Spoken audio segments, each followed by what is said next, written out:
Tonight on Mississippi Roads, one man has worked tirelessly to define and explain just what all Yazoo County has offered the state and the nation.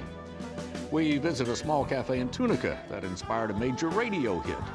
Take a look at the Mississippi Delta from top to bottom.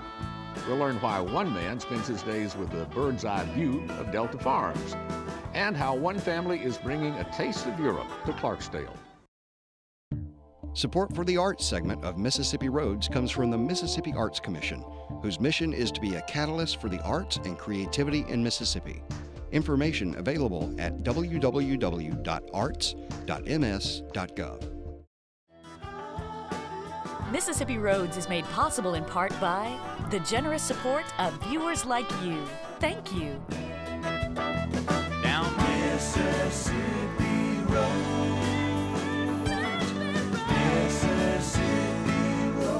Welcome back to Mississippi Roads. I'm your host, Walt Grayson. We're at the Sam B. Olden Historical Museum of the Yazoo Historical Society. It's in the Triangle Cultural Center in downtown Yazoo City, which is in an area of town known as the Triangle. It's right next door to Rick's Memorial Library and right across the street from the post office. The building used to serve as an elementary school. This is the same one that Arthur Willie Morris went to as a child, and the same building he drew on for so many of his tales of childhood adventure.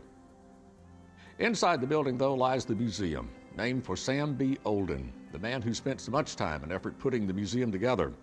It's home to all things Yazoo, from its famous residents, past and present, to the history of Yazoo City itself, dating way back into prehistory, with fossils and displays detailing ancient life in the area. Throughout the years, Mr. Olden collected bits of Yazoo's history and meticulously curated them here in this museum, which used to be called the Yazoo Historical Society Museum. But as the museum grew throughout the years, they added the name of the man who spearheaded efforts to put it together and keep it going. These rooms are witnesses to the history of the area, from the Native Americans who arrived here first, all the way up to the time that Yazoo City became a bustling port city on the Yazoo River. Now, Yazoo County is at the lower end of the area of the state known as the Delta, which is the richest farmland on the planet.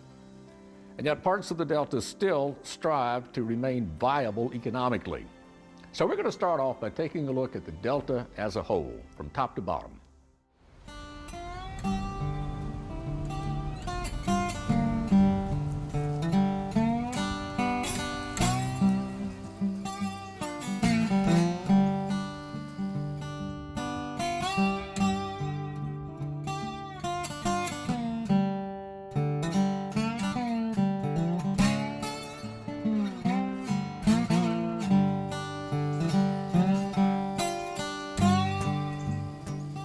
The Mississippi Delta has been described in various and famous ways over time. Greenville writer David Kahn penned the most often plagiarized parameters of the Delta as beginning in the lobby of the Peabody Hotel in Memphis and ending on Catfish Row in Vicksburg.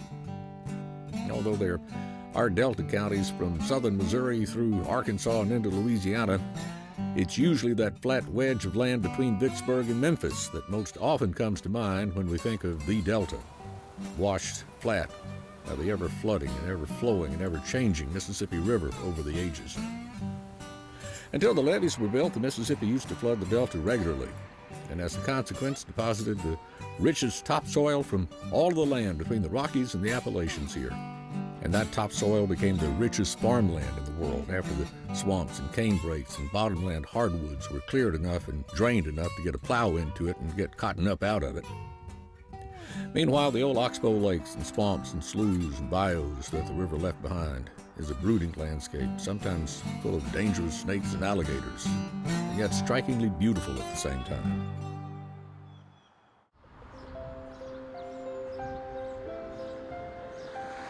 But as with any growing, living, breathing thing, the Delta is changing.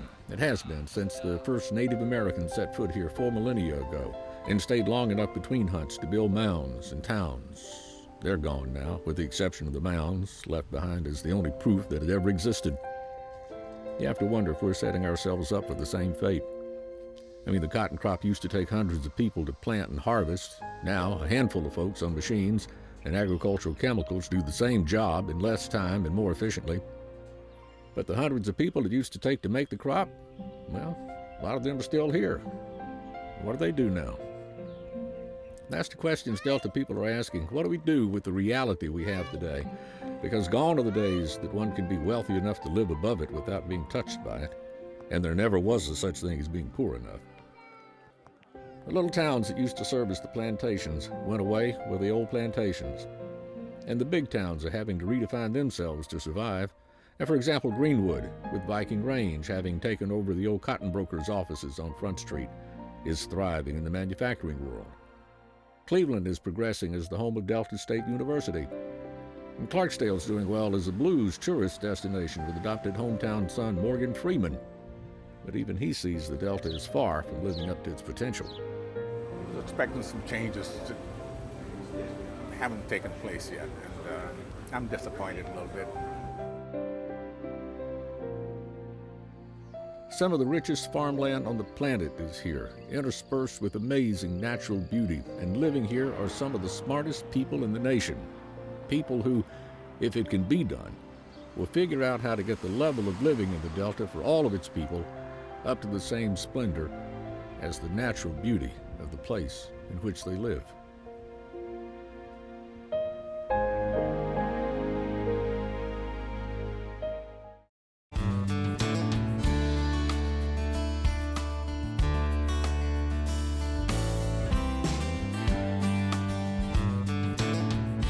Yazoo City holds a lot of history, and a lot of that history comes from people who called Yazoo City home. A lot of people from here went on to make big names for themselves. A lot of those folks you'll recognize, probably like Willie Morris, who, among other things, wrote about his childhood in Yazoo City, and then had that memoir translated into a movie called My Dog Skip. The entire country fell in love with not only Skip, but Willie's other friends through his stories and tales of life around Yazoo County. Tales of witches and school and friendly rivalries. And, well, if you haven't taken the time to read any of its stories, maybe you should. And there are quite a few more influential people who've called Yazoo home. This room of the museum explores all of them. Folks like Herschel Brickell, a former reporter and editor for the New York Times and the New York Evening Post, and Zig Ziglar, an internationally known motivational speaker. And of course, the mouth of Yazoo, Jerry Clower. From important military personnel to blues musicians, Yazoo has offered a lot of its homegrown talent to the region. And this room certainly showcases it, letting visitors know about everything from the first female newspaper editor in the state in 1850 to the fact that the well-known folk tune Old Folks at Home used to say way down on the Yazoo River instead of way down on the Swanee River. And speaking of rivers, if you've ever flown in an airplane over Mississippi and looked out the window, you've probably seen the rivers and streams of the state as they snake their way through the landscape. And most of the rivers here, like the Yazoo River, empty into the Mississippi. We took a little time the other day to talk to a man who makes his living flying across the landscape, taking a bird's eye view of parts of Mississippi, and all the while he's helping farmers nurture and protect their crops.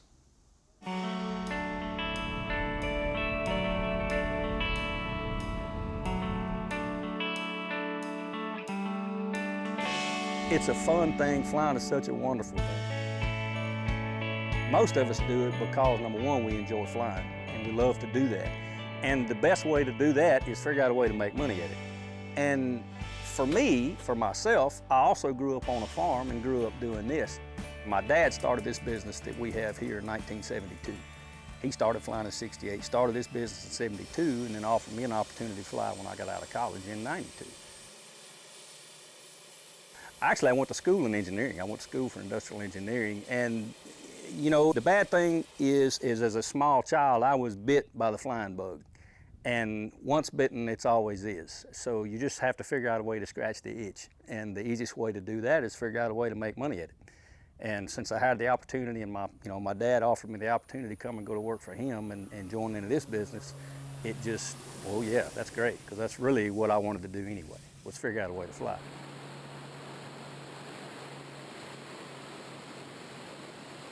I think the biggest thing when people see us moving through a field at a relatively high rate of speed and then getting close to different obstacles and things like that, people are a little bit fearful of it or a little bit wary of it or unsure of it. With us, and it's the same way, when we break in, it's a little bit different and we're a little cautious about how we do things, and then as you get more comfortable and you understand the limitations of what you can and what you can't do, there's certain things that we do that are inherent to the job in order to do a good job. Right now, we see a lot of different people come in. There's actually several different schools now scattered around the country in different parts, some in Georgia. There's one actually over in Louisiana and some other places in the country that actually train pilots to do this. But once you do it a little bit, it's like everything else. Like I said, I get more nervous driving on 20 than I do doing this. So,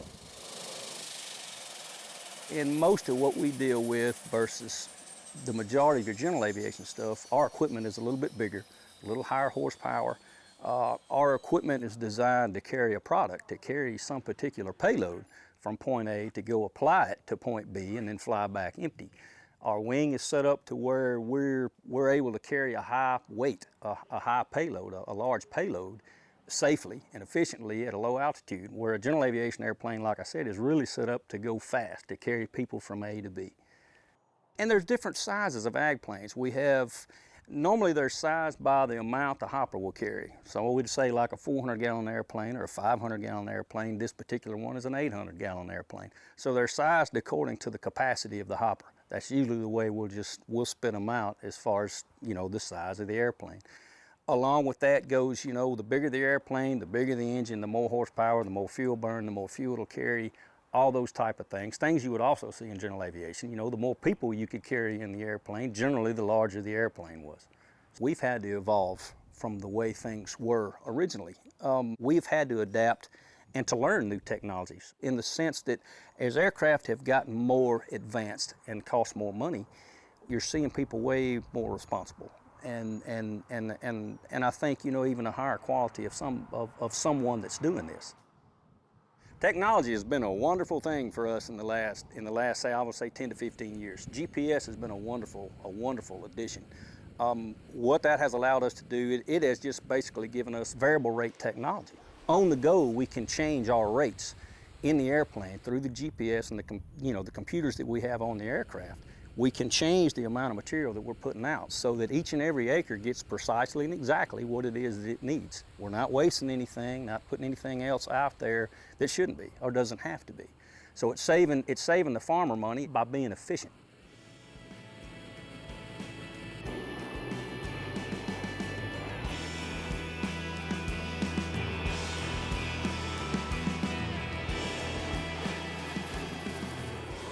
Dad told me a long time ago, he said, there's only constant around here is change, and there's never two the same. The customers, the friends that I have that I do this for, really good relationships there. I enjoy getting a chance to talk with them. And the flying part of it, of course, it's just something, like I said, that I was, I guess, unfortunately born with or hooked at such an early age. And it's truly a blessing for me, it's nothing but a Lord thing that He just put me in a spot that I get to go to work and enjoy and do what it is I want to do and do what I love to do.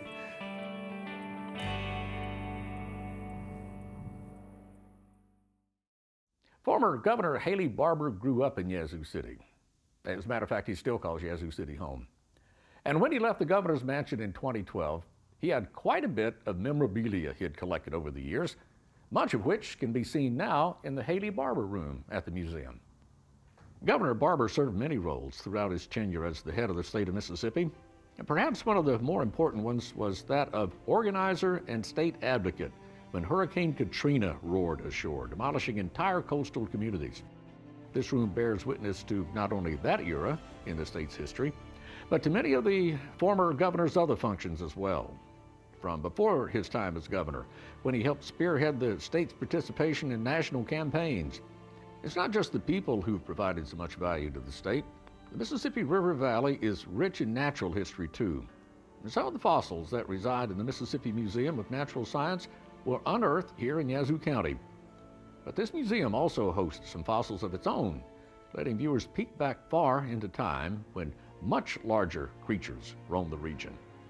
Now, Yazoo City sits down at the lower end of the Delta. But if you travel a little farther to the north, up to Tunica, right on the side of Highway 61 sits a restaurant called the Hollywood Cafe. Now, perhaps you've already heard of it due to the work of singer-songwriter Mark Cohn. Put on my blue suede shoes and I boarded the plane. Touchdown in the land of the Delta Blues, in the middle of the pouring rain. Right in the middle of the rich Delta blues, cotton fields, and casinos lies the legendary Hollywood Cafe. Yeah, I got a first-class ticket. The restaurant got started in 1969. It opened in Hollywood, Mississippi, where it's got its name from, the Hollywood. The building that it rests in here has been here since the late 1800s. It was a commissary, a grocery store for all the farmers. The original restaurant, unfortunately, caught fire and burned down in 1987, which they moved it up here to this building. It's been here in Robinsonville ever since.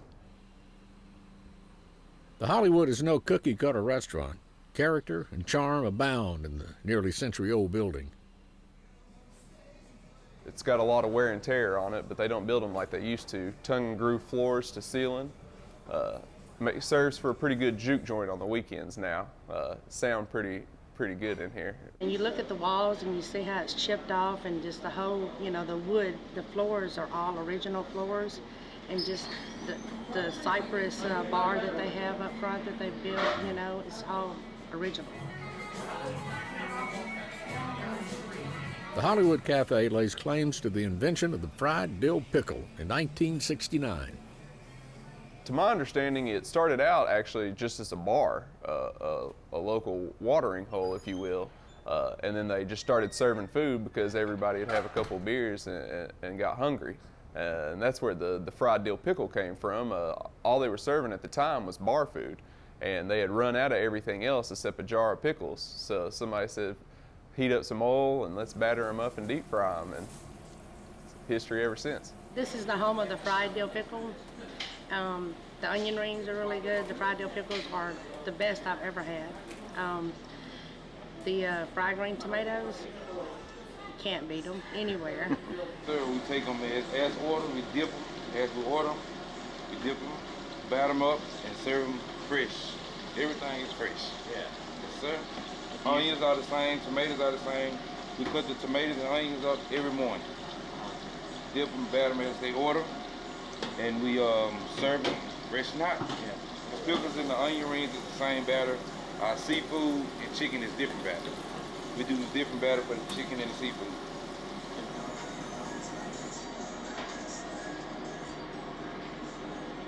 There you have your large half lamb.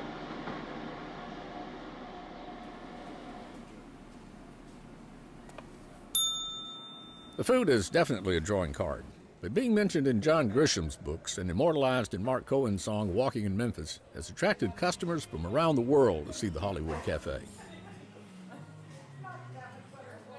John Grisham was a frequent regular in his college days and put us in 3 of his novels. Muriel plays piano every Friday at the Hollywood, and they brought me down to see her, and they asked me if I would do a little number, and I sang with all my might.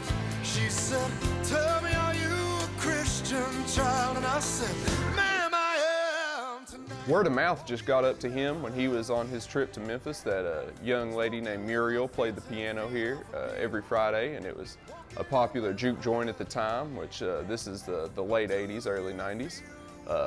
Somehow contacted his agent to come down here and check it out. The plan was he wasn't even going to sing with her. He was just coming down here to listen to some good music. But when he was here, he got made right at home, as most customers do, and sat down right there with Muriel at the piano, played along with her, and it touched him so much that we were lucky enough he put us in the 3rd verse of his song.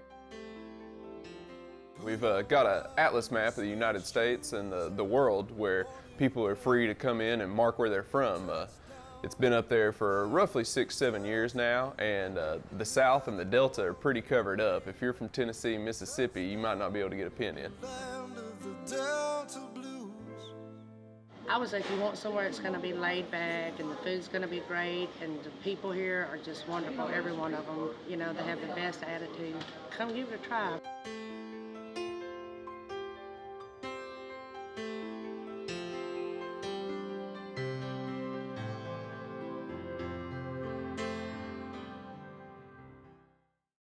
As we continue to explore the Delta, let's make a stop in Clarksdale. Now, when you think of sweet tea and watermelon and sweet potatoes and marshmallows, the first thing that comes to mind may not be ice cream, but that's what makes our next story so sweet.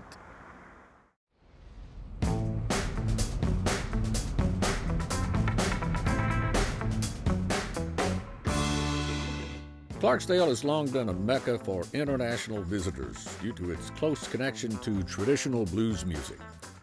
But these days, some of the European tourists might be surprised to find a little taste of home when they visit the Crossroads. Basically, gelato is Italian ice cream, and it's a lower fat content, and it's also a lower sugar content. Not saying it's healthy for you, but when you eat gelato, you don't have a feeling of like being full or thirsty, so the flavor really shines. Hugh Balthrop fell into the gelato business almost by accident after returning south from Washington, D.C., where he ran an art gallery. I started at home, and one thing just led to the next. I started making it for kids, family, friends, and I think it was probably a transition from the art gallery days.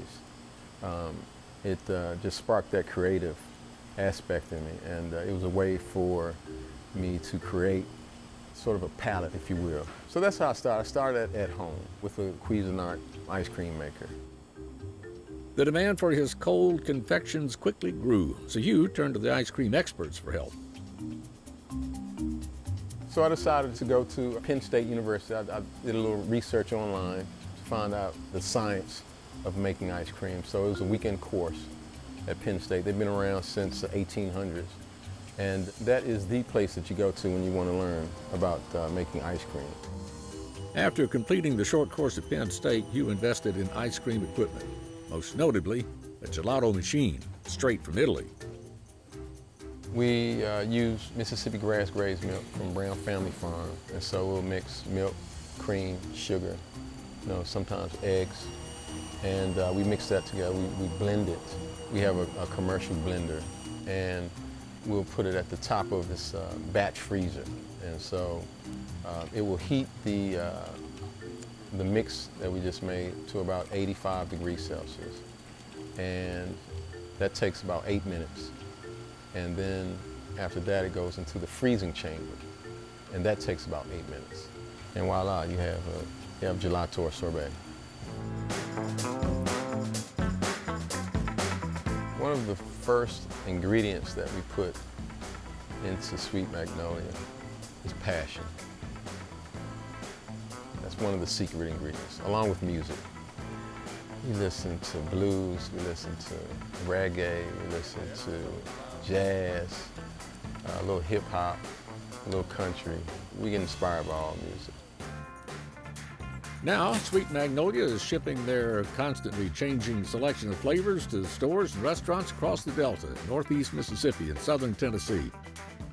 One of the first customers was Oxbow, a grocery in downtown Clarksdale. We've known Hugh for years, and his wife, we're friends with them.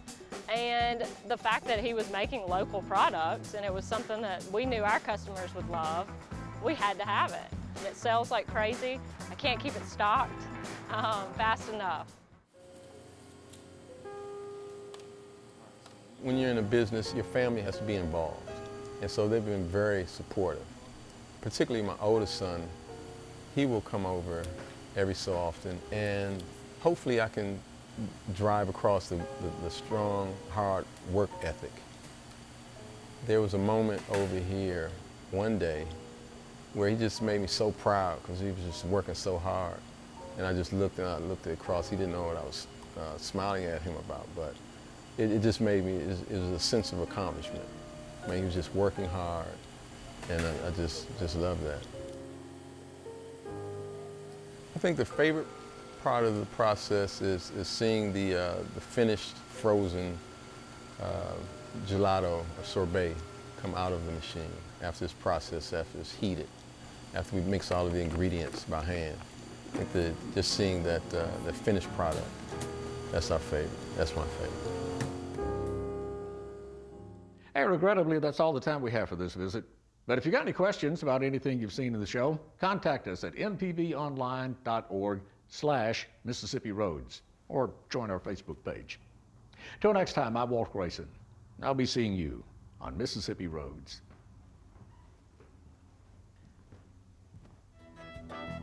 Down Mississippi Road. Mississippi Road.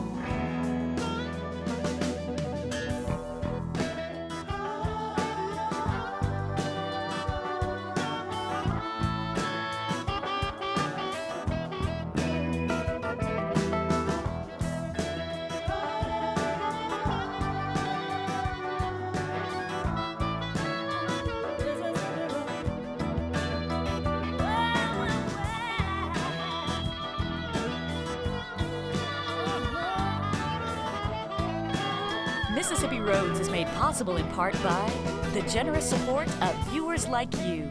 Thank you.